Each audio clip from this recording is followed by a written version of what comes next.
A paz do Senhor, meu querido, minha querida, tudo bem com você? Estou eu mais uma vez, Pastor Herman Temel, para mais um dia do nosso plano anual de leitura da Bíblia. E este vídeo é o vídeo de número 40. Se você, mesmo depois aí de todos esses vídeos, ainda não se inscreveu, inscreva-se no canal. Isso mesmo, já se inscreva agora. Clique aí em inscrever-se, já ative também o sininho de notificações.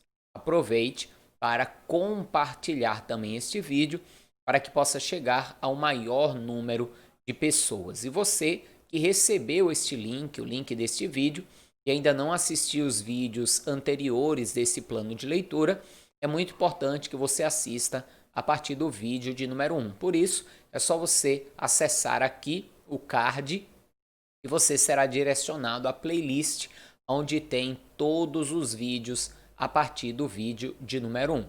Não esqueça também ao final desse vídeo de deixar aí o seu joinha, de curtir este vídeo. Tudo isso nos ajuda aqui na plataforma, hein? Então, vamos agora para o nosso vídeo.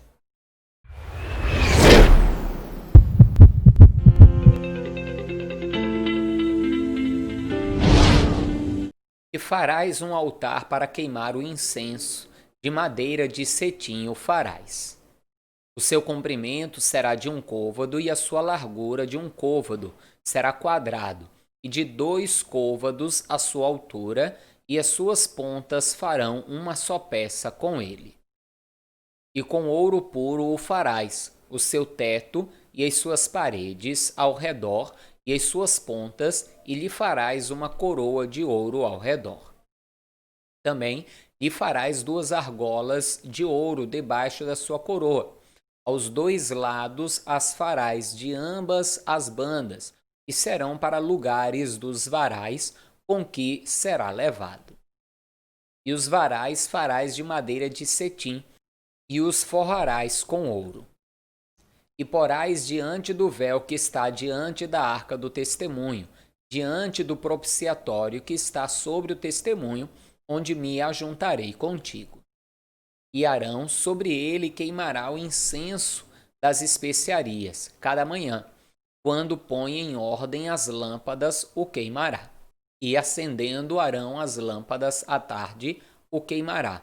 Este será incenso contínuo perante o Senhor pelas vossas gerações. Não oferecereis sobre ele incenso estranho, nem holocausto, nem oferta, nem tampouco derramareis sobre ele libações.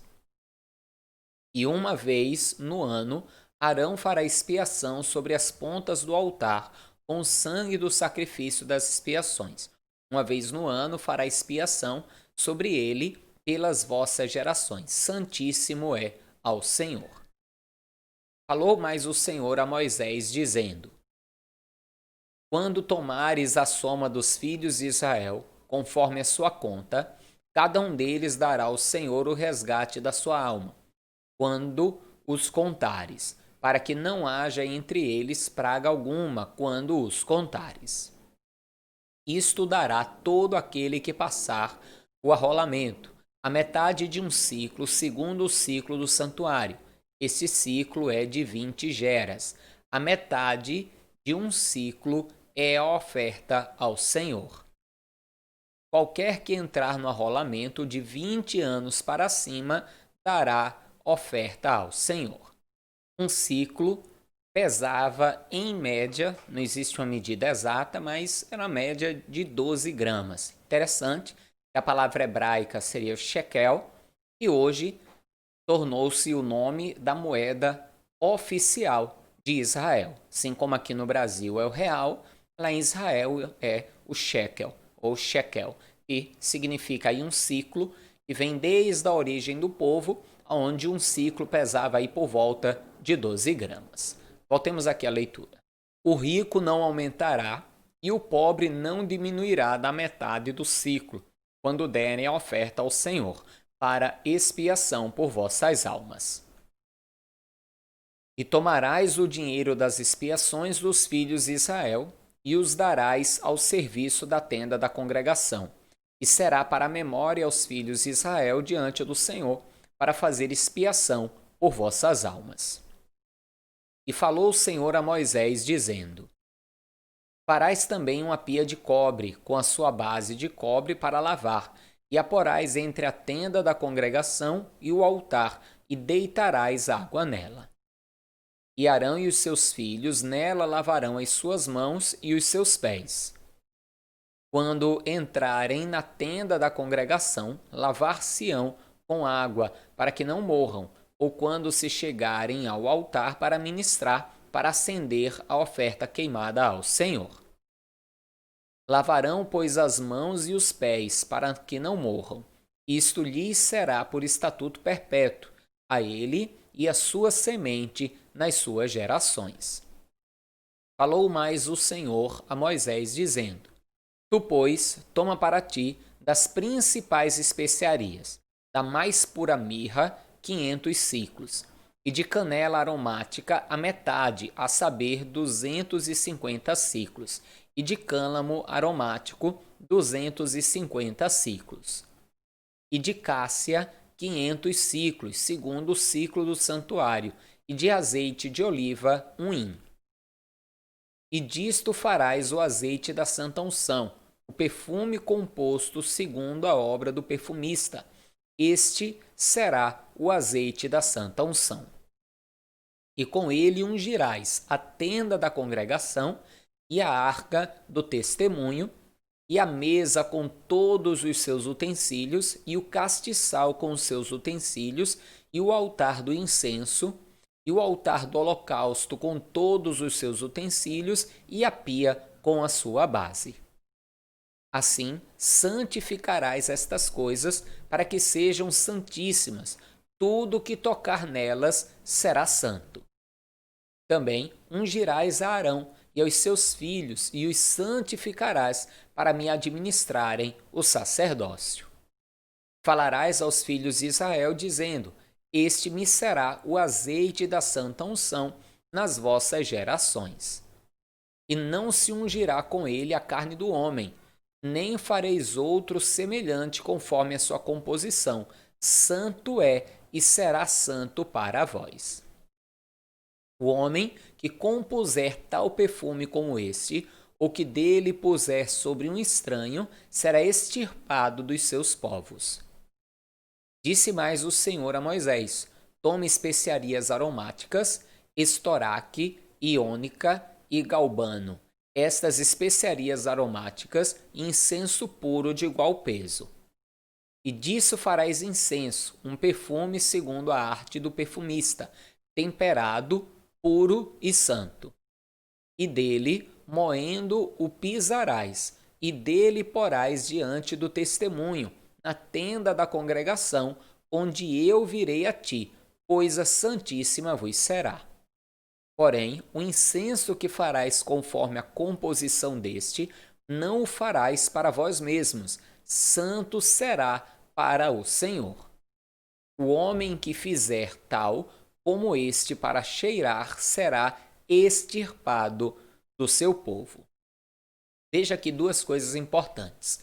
Primeiro, com relação ao óleo da unção. Existia aqui um óleo, então, que era o chamado óleo da santa unção. Era um óleo que tinha uma composição especial, que era apenas para unção dos utensílios do templo e dos sacerdotes. Ninguém mais poderia ser ungido com esse óleo. E aqui também, quando nós vemos o incenso, diante do Senhor, no lugar santo, existe um incensário, onde ali era queimado o incenso e a fumaça perfumada ela subia. E isso era um símbolo.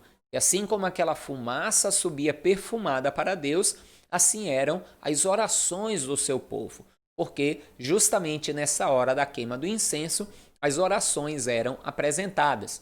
Então era um símbolo de que a oração do povo estava subindo com cheiro suave para Deus. E veja que aqui também havia uma espécie de incenso especial que só era queimado diante do Senhor. E não podia ser queimado em casa para dar perfume, como muitas vezes é comum algumas pessoas gostarem de queimar incenso para trazer o cheirinho, o perfume ou coisa semelhante. Agora não confunda a questão de queimar incensos como aqueles incensos que são vendidos para dar sorte, para trazer amor, para trazer fortuna ou coisa semelhante, porque tudo isso é crendice popular, é uma espécie de feitiçaria e isso não agrada a Deus, tá? Você quer colocar um cheirinho em casa? Compra aquele bom ar, dá umas sprayzadas lá de bom ar e pronto, tá? O incenso aqui era uma simbologia da oração. Você quer subir como um incenso a tua oração para Deus? Ore com o coração quebrantado e contrito e tenha certeza que a tua oração ela subirá diante de Deus como um incenso perfumado. Voltemos à leitura. Depois falou o Senhor a Moisés, dizendo: Eis que eu tenho chamado por nome a Bezalel, filho de Uri, filho de Ur, da tribo de Judá. E o enchi do Espírito de Deus, de sabedoria e de entendimento e de ciência em todo artífice, para inventar invenções, e para trabalhar em ouro, e em prata, e em cobre, e em lavramento de pedras, para engastar, em artifício de madeira, para trabalhar em todo lavor. E eis que eu tenho posto com ele a Oliabe, filho de Aizamaque, da tribo de Dan, e tenho dado sabedoria ao coração de todo aquele que é sábio de coração, para que façam tudo o que eu tenho ordenado. A saber, a tenda da congregação e a arca do testemunho e o propiciatório que estará sobre ela, e todos os móveis da tenda. E a mesa com os seus utensílios, e o castiçal puro com todos os seus utensílios, e o altar do incenso. E o altar do holocausto com todos os seus utensílios, e a pia com a sua base. E as vestes do ministério, e as vestes santas de Arão, o sacerdote, e as vestes de seus filhos para administrarem o sacerdócio.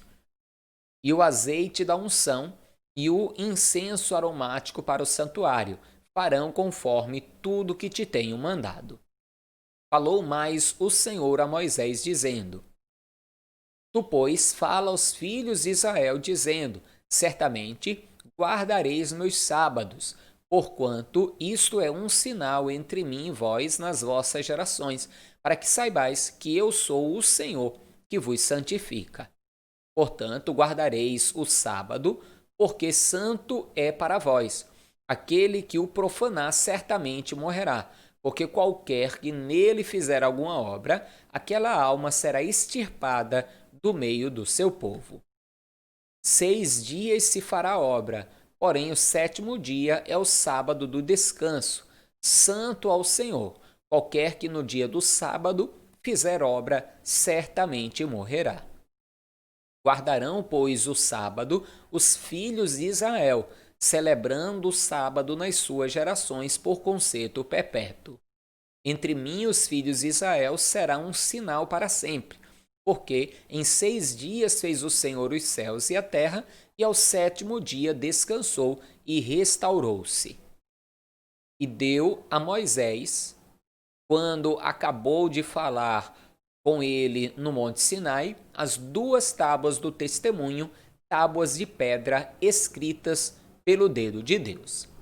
Veja só, 2 coisas que eu quero entrar em detalhe contigo. Primeira, aquele povo que havia saído do Egito, eles passaram ali cerca de 430 anos escravos, fazendo tijolos, telhas, trabalhando basicamente com barro e em construção. E Deus vai dar para eles, então, a ordenança de fazer uma obra que eles nunca tinham feito. Trabalhando com ouro, com prata, com pedras preciosas, com tecidos, com peles, com muitas coisas. O que Deus faz, então? Pega a Bezalel e instrui este homem através do seu espírito, dá a ele sabedoria e entendimento, não só para fazer toda a obra que Deus mandou, como também para ensinar outras pessoas e ainda para inventar invenções. E Deus não o deixa sozinho, põe ali também alguns ajudantes com ele, com quem também lhes daria instrução e entendimento, para que eles pudessem então executar toda esta obra. Hoje eu acredito que Deus ainda tem capacitado alguns. quando nos dedicamos a fazer as coisas para Deus, a obra de Deus, Deus nos capacita. Eu falo por experiência própria. Eu me viro e dentro da obra do Senhor, na casa do Senhor, eu faço coisas de encanação, de construção civil, de gesso, de eletricidade, marcenaria. Deus ele vai dando sabedoria e capacitação para que possamos fazer tudo. O que basta ter é um coração sábio, disposto a aprender, e Deus está disposto a ensinar, a capacitar com seu espírito. Outra coisa também, e Deus foca muito aqui na questão do sábado ou do sabá. Lembrando que no Novo Testamento, a palavra de Deus diz que os gentios, aqueles que são cristãos gentios, eles não devem ser julgados por causa do sábado. A ordenança de guardar o sábado foi uma ordenança dada ao povo judeu. Nós, como cristãos gentios, não somos obrigados a guardar o sábado. Pastor, mas se eu quiser guardar o sábado, está errado? Não, de forma nenhuma. Se você quiser guardar o sábado para o Senhor, você estará fazendo algo maravilhoso. Você estará consagrando um dia para o Senhor. Mas você pode também consagrar o domingo, por exemplo. Deixar o domingo como um dia consagrado para Deus, onde você não vai trabalhar de forma nenhuma, onde você vai buscar ao Senhor e dar descanso ao teu corpo. Você estará consagrando, guardando o sabá, não o sábado, mas o sabá, o descanso do Senhor. Ou, como muitos de nós que são pastores, sacerdotes, nós acabamos, na verdade, consagrando muito mais do que um dia, já que a nossa vida passamos a viver em prol da obra e do Evangelho, consagrando assim muito mais do que um dia na semana para o Senhor. E ao longo da semana, vamos aí descansando também, escolhemos ali um dia onde poderemos também descansar o nosso corpo. Amém, amados? Vamos voltar então aqui para a leitura. Mas, vendo o povo que Moisés tardava em descer do monte, ajuntou-se o povo a Arão e disseram-lhe: Levanta-te, faze-nos deuses que vão adiante de nós, porque quanto a este Moisés, a este homem que nos tirou da terra do Egito, não sabemos o que lhe sucedeu. Veja só, Moisés subiu o monte para estar ali diante de Deus cerca de 40 dias. E eles vão dizer então, diante dessa demora, digamos assim, de Moisés descer, Moisés estava sobre o monte fumegava com a presença de Deus ali sobre o monte, e o povo então vai dizer: cadê Moisés? Eles, no mínimo, pensavam, imaginavam que Moisés havia morrido, afinal de contas são 40 dias, onde ele não desceu para comer, para beber, nem coisa alguma. E eles viam ali o monte fumegando, ardendo, e o próprio Deus havia dito que se algum deles tocasse no monte, morreriam. Eles então vão começar a pensar que Moisés havia morrido. Até aí, ainda há um pouco de lógica. Porém, o que eles vão fazer? Ao invés de dizer a Arão: Arão, guia-nos tu, né? Já que Arão era como um líder ali junto com Moisés. Ou Arão, ora a Deus, busca a Deus, veja o que Deus fala conosco. Para que eles pudessem ter uma direção, o que é que eles vão dizer? Faze-nos deuses, pois o homem que nos tirou do Egito, Moisés.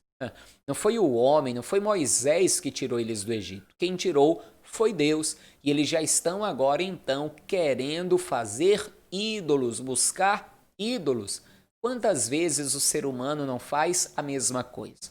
Recebe de Deus um grande livramento, uma grande bênção.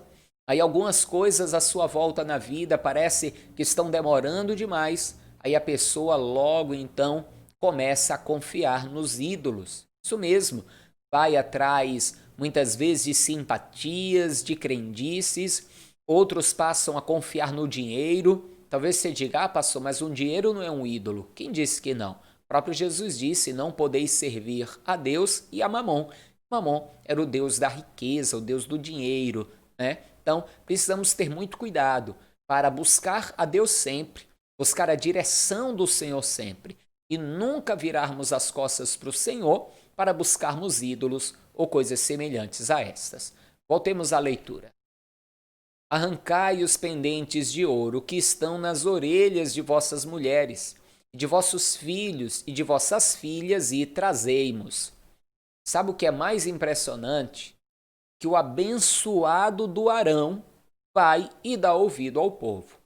Não sei se com medo do povo querer apedrejá-lo ou fazer qualquer coisa, se ele foi pressionado, porque a Bíblia aqui pelo menos não entra nesse detalhe, mas ele vai e se dispõe a fazer. E pede para o povo trazer ouro, pendentes, tirar das próprias mulheres, esposas, para dar aos ídolos, como as pessoas fazem. Muitas vezes na macumba, na idolatria, as pessoas tiram de onde não tem para oferecer sacrifícios aos seus ídolos.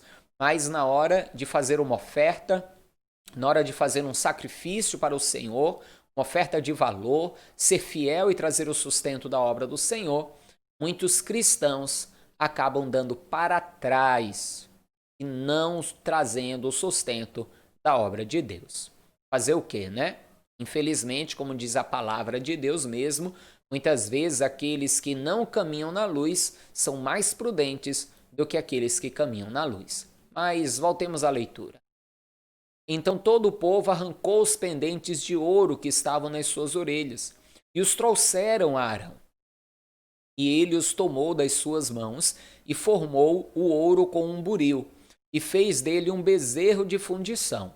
Então disseram: Estes são teus deuses, ó Israel, que te tiraram da terra do Egito. E Arão, vendo isso, edificou um altar diante dele. E Arão apregoou e disse: Amanhã será festa ao Senhor. Veja que coisa absurda.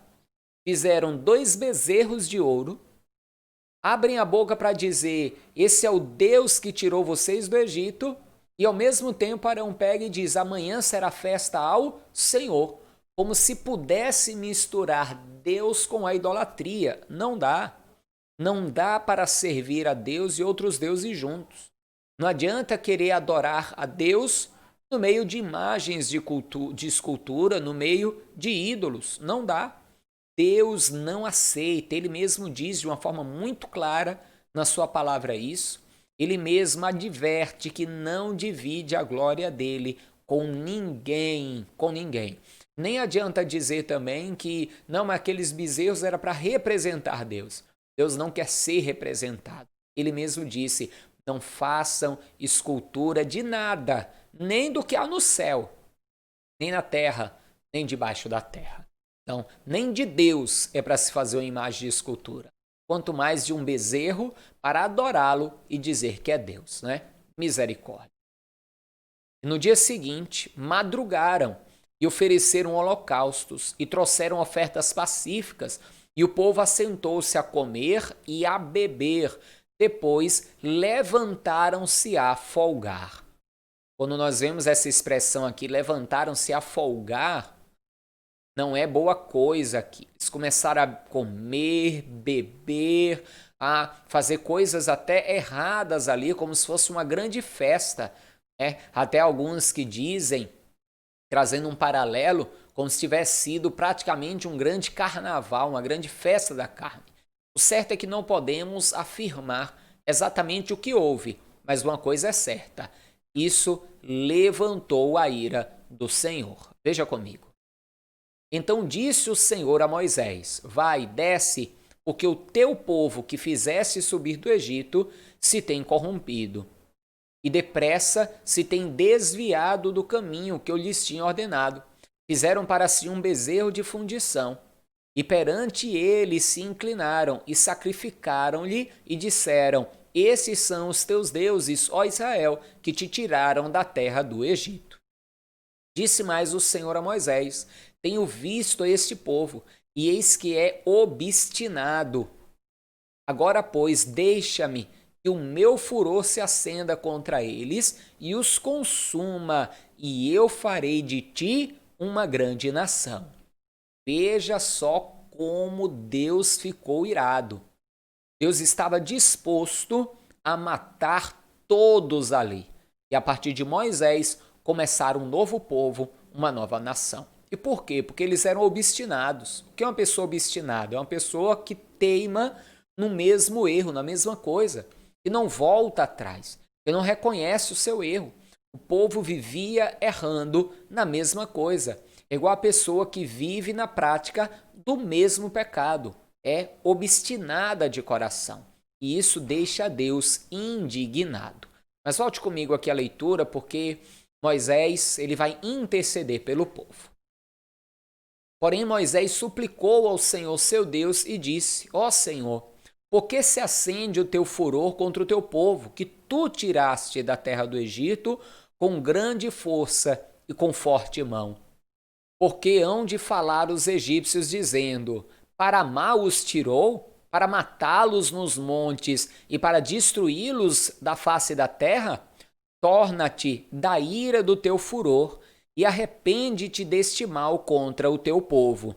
Lembra-te de Abraão, de Isaque e de Israel, teus servos, aos quais por ti mesmo tens jurado, e lhes disseste: multiplicarei a vossa semente como as estrelas do céu, e darei à vossa semente toda esta terra, de que tenho dito, para que a possuam por herança eternamente.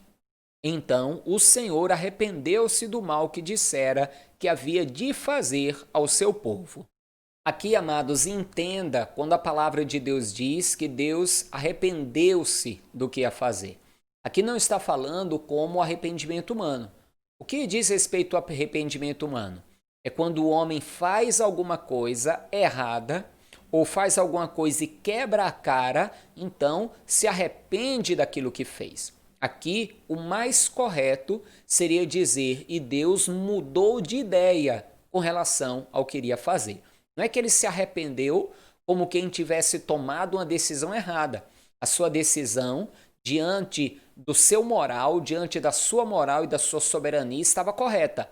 Mas diante da intercessão de Moisés, Deus então vai mudar de ideia.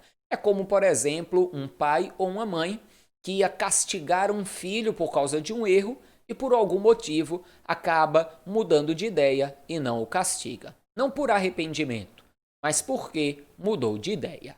Bem, vamos voltar à leitura.